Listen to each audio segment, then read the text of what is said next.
कहानी है रामपुर गांव की, जहां के मर्द महिलाओं को हमेशा नीचा दिखाने की कोशिश में रहते। अरे अभी तक खाना नहीं आया। क्या मुझे एक और शादी करने की जरूरत है? नहीं जी नहीं, ऐसा मत करना, वरना मैं कहाँ जाऊंगी। खाना लेकर मैं अभी आई जी। गांव की पंचायत में भी फैसले हमेशा औरतों के खिलाफ ही रहते। मैं जो फैसला सुनाता हूँ वो भगवान की आज्ञा होती है। इस लड़के ने अपने मन से शादी करके अच्छा नहीं किया। लड़के को घर भेज दो और इसकी शादी इसकी जाति की किसी लड़के से करवा दो। लेकिन ये लड़के, इसे तो गांव के बाहर निकाल दो। नहीं नहीं जमींदार साहब, ये क्या बोल रहे हैं? ऐसा नहीं हो सकता। मेरी बेटी मासूम है, इसे अच्छे बुरे की समझ नहीं है। अरे कहाँ जाएगी ये बेचारी? कहाँ जाएगी? इतनी चिंता है तो पूरे परिवार का गांव निकाला कर देते हैं। बेचारे पूरे बसे बसाए परिवार को गांव छोड़ना पड़ता है। चाहे जो हो, अगर बेटियों को कंट्रोल नहीं कर सकते तो गांव में रहने का कोई मतलब नहीं है। यहाँ औरतों को दब कर रहना होगा। कोई भी अपने हिसाब से कुछ नहीं कर सकता।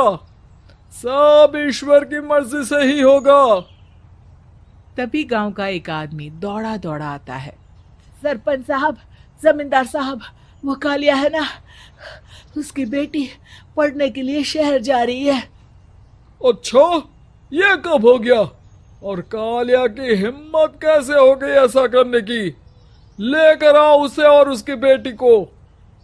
बस फिर क्या था, हाजिर हो जाते हैं कालिया और उसकी बेटी सरपंच के सामने। और कालिया, ये क्या सुनने में आ रहा है? बेटी को इंजीनियर बना रहा है तू? और ये बता, गांव में तो स्कूल नहीं है, फिर कहां से इतनी क्लास पास कर गई तेरी बेटी? राधा, जो कि कालिया की बेटी है, उसे लगता है कि सरपंच उसकी तारीफ कर रहे हैं।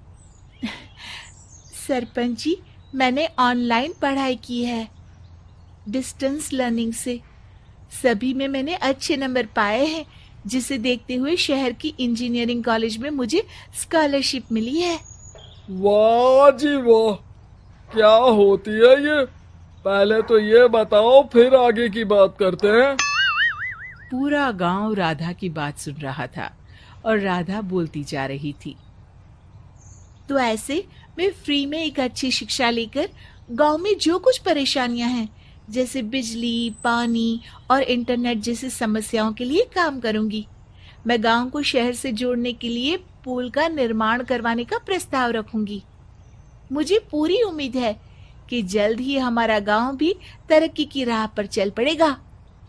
राधा की बात सुनकर सारे गांव वाले ताली बजाने लगते हैं। सरपंच को समझ नहीं आता कि वो क्या करे। चुप रह नादान लड़की। गांव के खिलाफ जाने के लिए तुझे गांव से बेदखल कर दिया जाएगा, वो भी पूरे परिवार के साथ। और हाँ, अगर ठीक से गांव में रहना चाहती है तो ये पढ़ाई लिखाई छोड़ दे।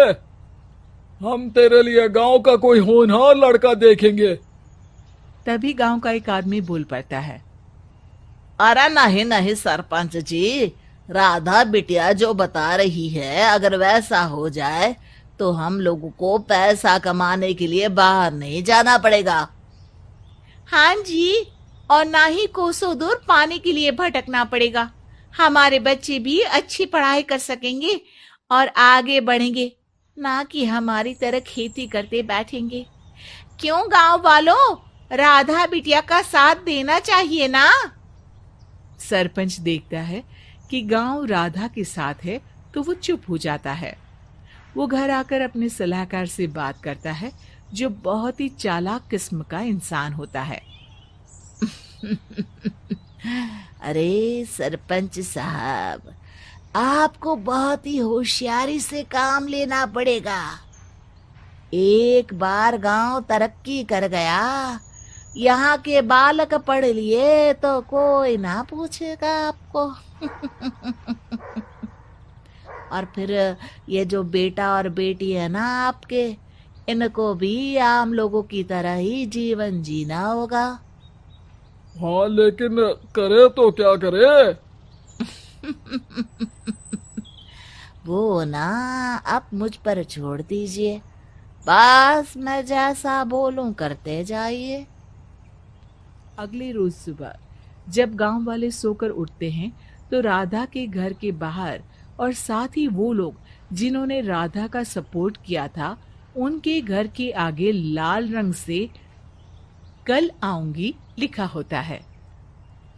कल आऊंगी, ये क्या होता है? अरे यह तो खून से लिखा है, लगता है कोई भूत प्रेत या चुड़ैल का साया है। चलो सरपंच जी के पास चलते हैं। सभी सरपंच के पास जाकर उसे सारी बात बताते हैं। अरे ये तो बड़ी मुश्किल की बात है। चलो, मैं एक बाबा को जानता हूँ, उन्हें बुला लेता हूँ। सरपंच बाबा को लेकर गांव के घर के बाहर जाता है। ओहो, तो ये वो चुड़ैल है जो उन लोगों को निशाना बनाते हैं जो गांव को बदलने का सपना देखते हैं। वो गांव को ऐसे ही संपन्न देखना चाहती है। वो नहीं चाहती कि कोई बाहरी यहाँ का कायाकल्प करे। क्या तुम लोगों में से किसी ने गांव को बदलने की सोच रखी है? तभी राधा की माँ रोते रोते आती है।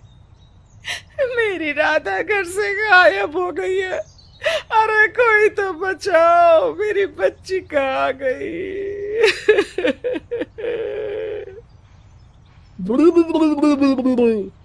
ले गई वो चुड़ैल, तेरी बच्ची को ले गई। अब वो उसे श्रापित करके छोड़ेगी, उस पर चुड़ैल का साया हो जाएगा।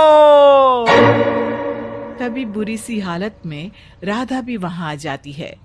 उसके बाल चुड़ैल की तरह फैले होते हैं और कपड़ों में खून लगा होता है। सभी राधा को देखकर डर जाते हैं। माँ, पता नहीं मुझे कौन उठा कर ले गया था। अरे दूर दूर हो जाए चुड़ैल, अब हम लोग इस गांव में नहीं रुकेंगे। अरे कैसे बातें कर रहे हैं आप? कल तो आप मेरे भरोसे गांव का हुलिया बदलने, अपने बच्चों को पढ़ाने और तरक्की उन्नति की बात कर रहे थे, तो आज क्या हो गया आपको? ये फिर तुम लोगों को बहकाएगी। ये चुड़ैल गांव में आ चुकी है। ऐसे ही ये तुम्हारे घर के बच्चों को भी ले जाएगी। गांव वाले राधा को गांव से बाहर निकाल देते हैं। उसके माँ बाप रोते रहते हैं, लेकिन गांव वाले नहीं मानते।